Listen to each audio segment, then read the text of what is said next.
Ansiedade, Pedro, eu deixo para você analisar aí essa rodada e, sobretudo, o que vem pela frente. O São Paulo tem seu próximo compromisso contra o Bragantino no Campeonato Brasileiro e o Flamengo tem um Fla-Flu pela frente. Boa noite, Pedro. Prieto, tudo bem? Boa noite a você, aos colegas, ao fã de esporte em casa. Acho que olha para a tabela, ele vê uma margem de 7 pontos, ele pode revisitar a tabela de outros anos, fazer comparativos. Quem a essa altura do campeonato abre 7 pontos, mais do que isso, jogando o que vem jogando e não consegue administrar? Talvez um pouco impensável, acho que a ansiedade vem disso. Muitos anos sem título, tal fantasma. O Birner gosta sempre de bater nessa tecla que o São Paulo luta contra o adversário em campo, contra uma série de situações e contra um fantasma que o ronda há alguns anos. E aí quando a gente fala de vantagem, por que essa ansiedade? Porque o torcedor sabe, no íntimo dele, ele pode não falar para não zicar, para não parecer um pouco arrogante, sabe, prepotente, mas ele sabe que no íntimo dele ninguém joga mais bola que o time dele, no caso, o torcedor do São Paulo. A gente ainda vai passear mais especificamente pelo jogo do Flamengo, mais especificamente pelo jogo do Atlético, mas acho que olhando um contexto macro do sábado, acho que o Léo falou isso, o sábado explica muito, os 3 jogos de sábado, o Atlético às 17, o Flamengo às 19, o São Paulo às 21 contra o Fluminense, acho que explicam muito do que foi esse 2020 até aqui, que o Brasileirão vai continuar na sequência, entrando por janeiro e fevereiro. O São Paulo teve dificuldade. O Fluminense talvez lamente ainda mais a derrota pelo desempenho que teve. Há muito tempo o time não conseguia encaixar sua ideia em campo. Não tinha Fred tão bem desde que retornou. Impôs muita dificuldade no adversário superior. Só que exatamente a marca do São Paulo é, mesmo diante de tudo isso, não abrir mão da sua convicção. Conseguir fazer os 2 gols da maneira que fez. No momento que o Fluminense vacilou, que foi algo talvez até um pouco raro, o São Paulo fez o que ele sabe fazer, triangular, chegar pela lateral, achar espaço e ter um cara decisivo como o Brenner. É claro, a defesa do Fluminense deu muito mole. Danilo Barcelos vacila assim de maneira, sabe, irresponsável até eu diria, no primeiro gol. E no segundo gol todo mundo ficou olhando ali e não está tendo o Brenner sozinho dentro de uma pequena área. Mas entra o mérito do Brenner, entra o mérito de um time como o São Paulo que sabe como buscar espaço quando ele parece faltar. 25, 30 minutos, já começou a bater uma preocupação, será que não ia aproveitar aquela vantagem que poderia abrir contra o Flamengo? O time conseguiu, com paciência, bem ao seu estilo, mesmo quando não é tão brilhante. E aí você tem nomes como Daniel Alves, você tem nomes como o próprio Gabriel Sara, que falhou, mas conseguiu achar um passe depois, o Brenner, o Arboleda se recuperando. Então, uma base campeã se constrói por isso a ansiedade, Preto. O torcedor sabe, no íntimo dele, que está se construindo uma história que tende a ser muito bacana ali, 24, final de fevereiro ali. Birner, Brenner ou Luciano, quem é mais decisivo no ataque do São Paulo, Birner? Eu acho que o Brenner é melhor na finalização. Eu acho que o Luciano é um jogador que exerce mais funções para a equipe. Eu acho o Luciano melhor na construção. Acho que o Luciano é um jogador que tem uma leitura de posicionamento melhor que a do Brenner. Só que com a bola no pé na área, o Brenner é melhor na finalização. Queria chamar a atenção para um lance, para o primeiro gol dele hoje, e compará-lo, por exemplo, com o gol que ele perdeu contra o Grêmio. Que aí é uma questão da inteligência da tomada da decisão do jogador. Porque esse gol de hoje foi um gol mais difícil do que o gol que ele perdeu contra o Grêmio, no passe do Daniel Alves. Só que ali ele achou que ia chegar em pé na bola.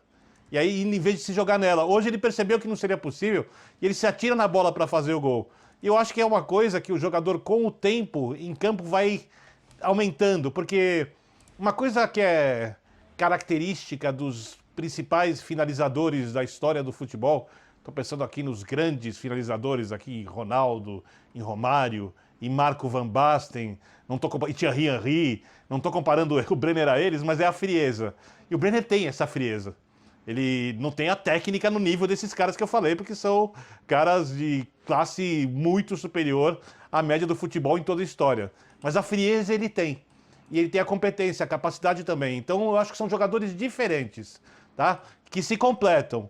Mas, quando a gente fala em poder de decisão, em finalização, eu acho que o Brenner leva alguma vantagem sobre o Luciano, que pode oferecer mais coisas ao coletivo do São Paulo que o Brenner. Eu concordo com essa leitura, eu só acho que a gente não pode deixar de registrar que 80% do gol é o passe do Reinaldo. Esse passe não é um passe comum, não é um passe que acontece sempre, e vou dizer mais, eu não vou falar o nome do jogador de quem eu lembrei na hora do gol, porque senão vão dizer que eu estou fazendo uma comparação absolutamente sem cabimento do futebol do Reinaldo com o futebol desse jogador. Mas tem um cara que faz esse passe com extrema frequência, mas toda vez que ele faz e o gol sai, 70%, 75% do gol é acreditado a ele. Olha aí, ó, mais um passe e tal.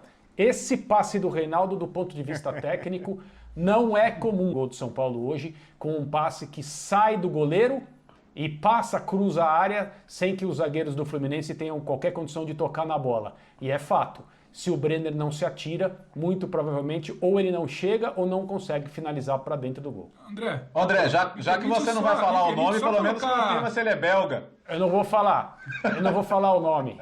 Mas só dentro Eu da juro para porcentagem você do que eu não André, vou falar o nome do Kevin De Bruyne. Dentro da porcentagem do André, só para complementar, porque eu falei aqui inicialmente, é óbvio que o passe, não chega a ser um cruzamento, é um passe, entrega a bola. Do Reinaldo é maravilhoso, posicionamento do Brenner, mas é uma falha grande do Danilo Barcelos, é uma falha grande. O Fluminense, quando encara um time do tamanho de São Paulo, se propõe a jogar tão bem, encaixar tão bem sua proposta de jogo, o Danilo não pode dar o vacilo que deu. E aí é o mérito do Brenner, está bem colocado, ter a frieza, e mérito do Reinaldo de tentar achar o passe também. Mas só para colocar alguns poucos % ali nessa sua conta, André, Danilo Barcelos. Ô Bertozzi, Brenner ou Luciano? A gente não pode ignorar, né, que a chegada do Luciano, ela preenche uma lacuna ali, a gente não pode ignorar isso, né? O Luciano com o índice de gols, com o volume de gols e o que ele entrega para Fernando Diniz, é absolutamente, não dá para ignorar. Eu acho isso muito importante.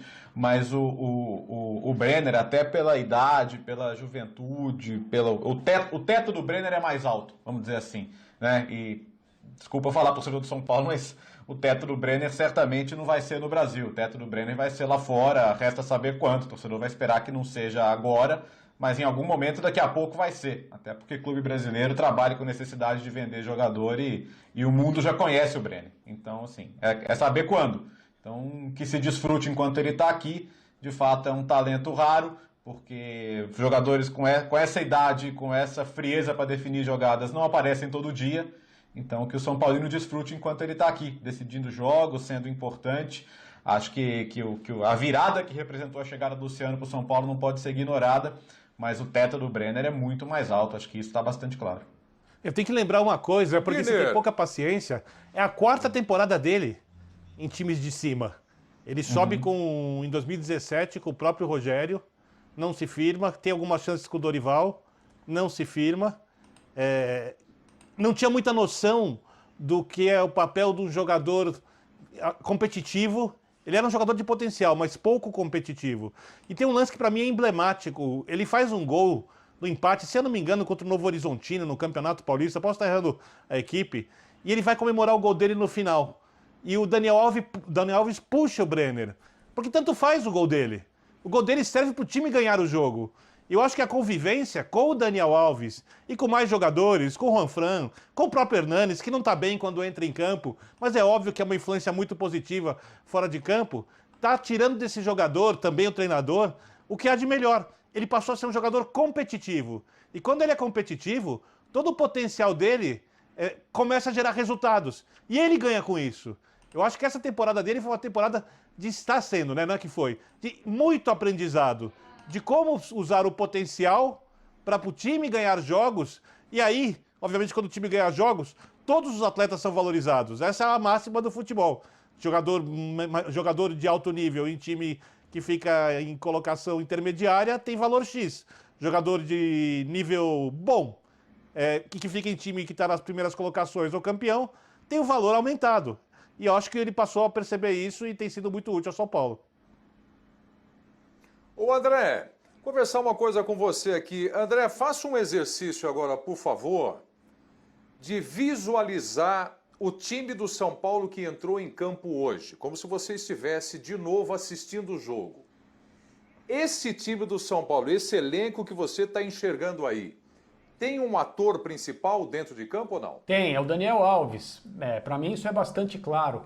E a temporada dele teve alguns momentos de controvérsia. Nas redes sociais, houve gente que determinasse a saída dele, a demissão, o rompimento do contrato, naquele episódio do pagode, as declarações dele e tudo mais.